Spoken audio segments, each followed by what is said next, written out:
Hello, y'all. Hope you guys are doing super duper today.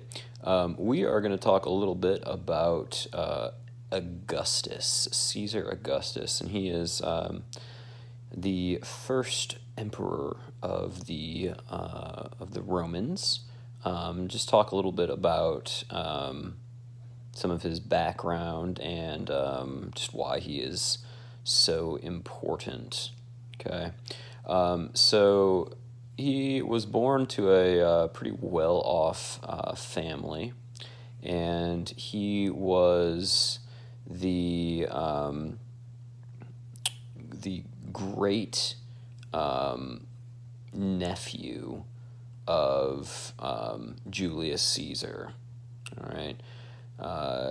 So his Augustus's mother was the niece of Julius Caesar. Okay, so they are related, but a little bit distantly. Okay, now, but the important thing is that Julius Caesar actually adopts Augustus, and he becomes his legal heir. Now, adoption was extremely important in the ancient world, and because you basically you got all the legal privileges of being a person's son, and very very important and symbolic.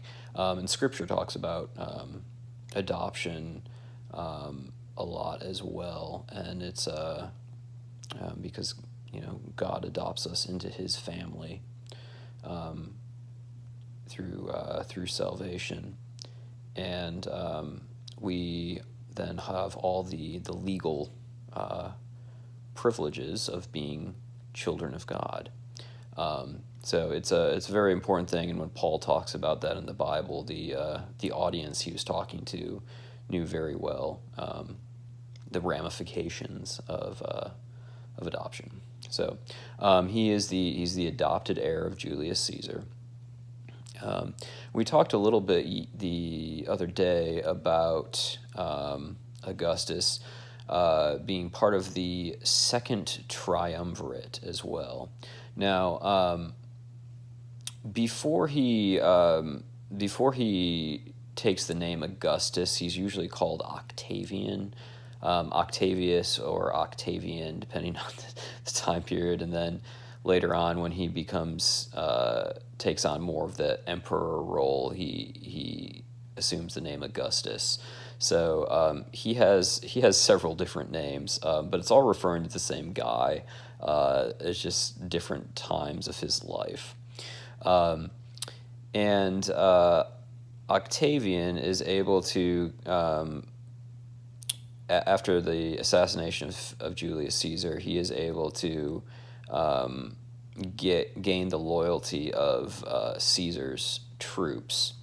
And he is very shrewd with money, and he is able to keep the legionaries happy, and he's also able to attract a lot more soldiers as well. All right, so he kind of allies himself with Mark Antony, and then a major third wheel named Lepidus, and the three of them form the second triumvirate. And these guys, one of their kind of main objectives is going after the assassins of Julius Caesar, and they defeat some of their major rivals at the Battle of Philippi. It's an important one, and that's where you get guys like Brutus and Cassius, where they commit suicide after losing that battle.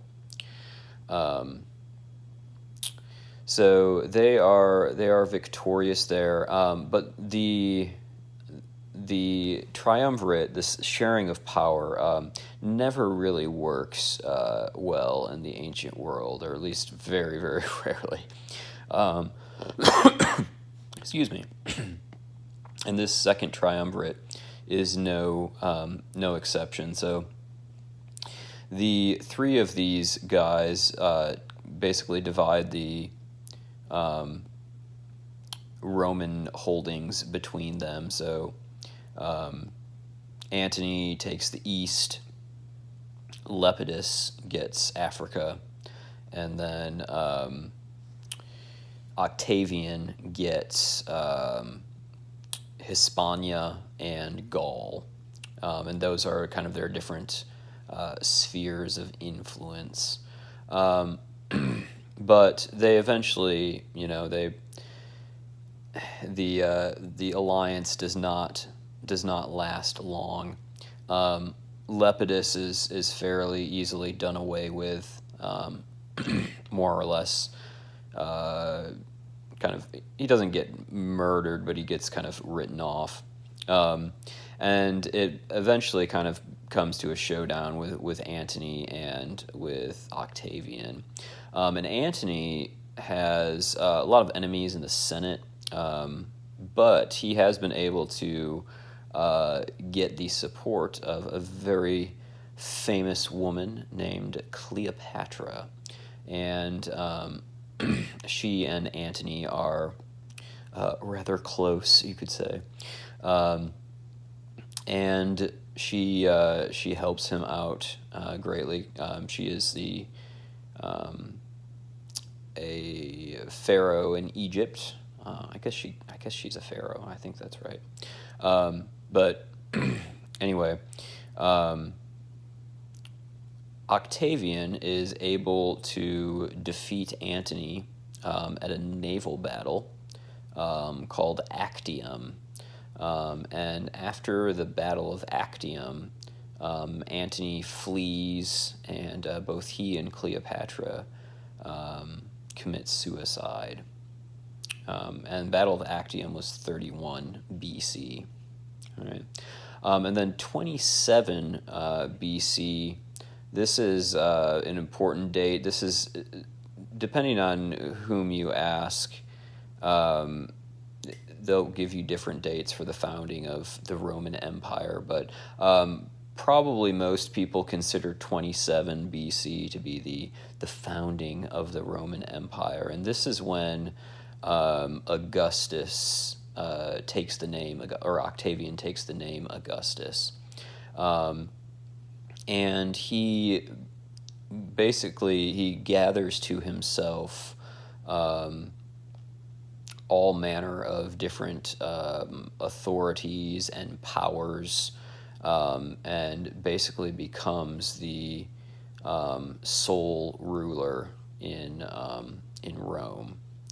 And it's really interesting, though, how he does it, because he's very careful not to style himself as a king, because you may remember from some of our previous talks, the Romans absolutely despised kings.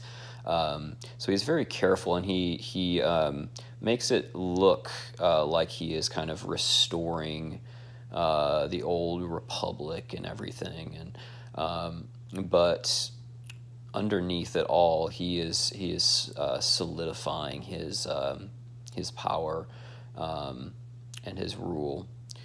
And he ends up being a enormously, successful ruler, and almost all or a large portion of the Roman emperors that come after, they basically get compared to Augustus, and almost none of them come anywhere close.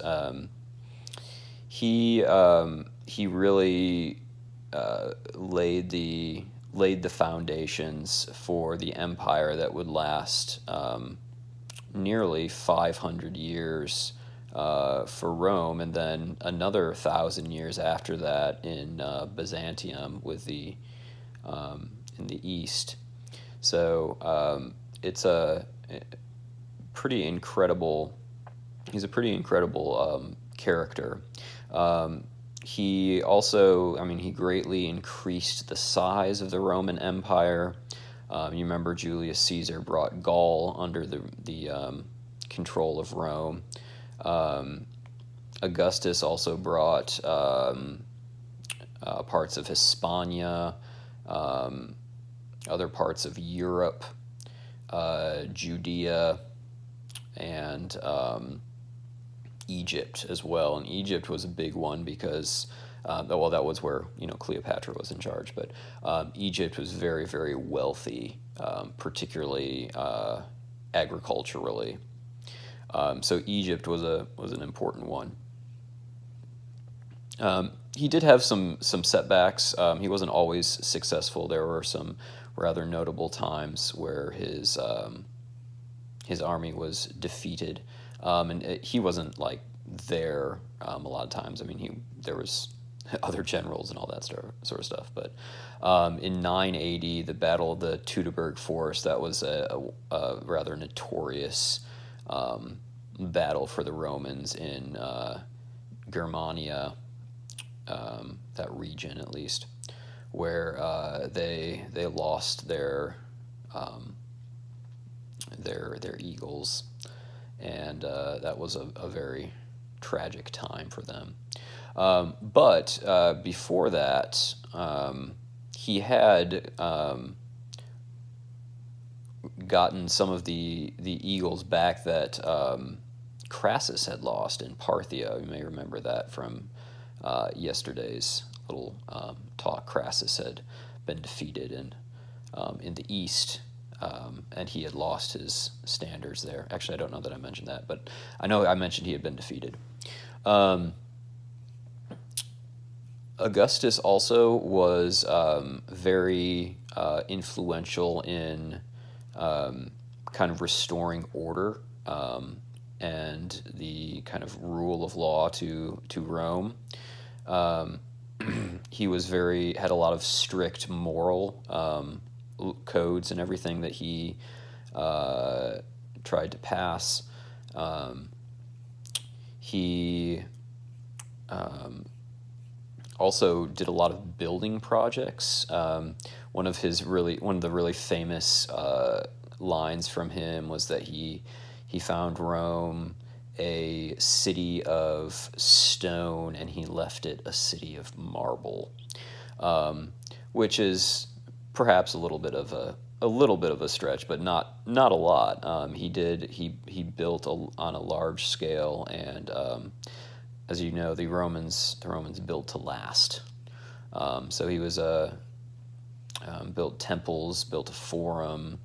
I think he built a bath as well. So lots of things. He was also very smart with money. Established kind of a standard tax sort of thing for the provinces and all that, rather than just taking money from them when people felt like it. So overall, he was a very, very effective, smart leader. Not a nice guy by any means. He, killed off his political enemies and had very little sympathy. But as far as being a effective leader, he was definitely very very effective. And he issued in the famous, as I know you've heard of, the Pax Romana, the Roman peace. And under his reign, the empire was at relative peace. There weren't wide scale violence going on in the empire. He also, important to know, he is the one that is the one in power when Jesus was born. So You may remember in the Gospel of Luke, Luke says, when in the reign of Caesar Augustus, there went out a decree that all the world should be registered. And that's when Mary and Joseph go to Bethlehem.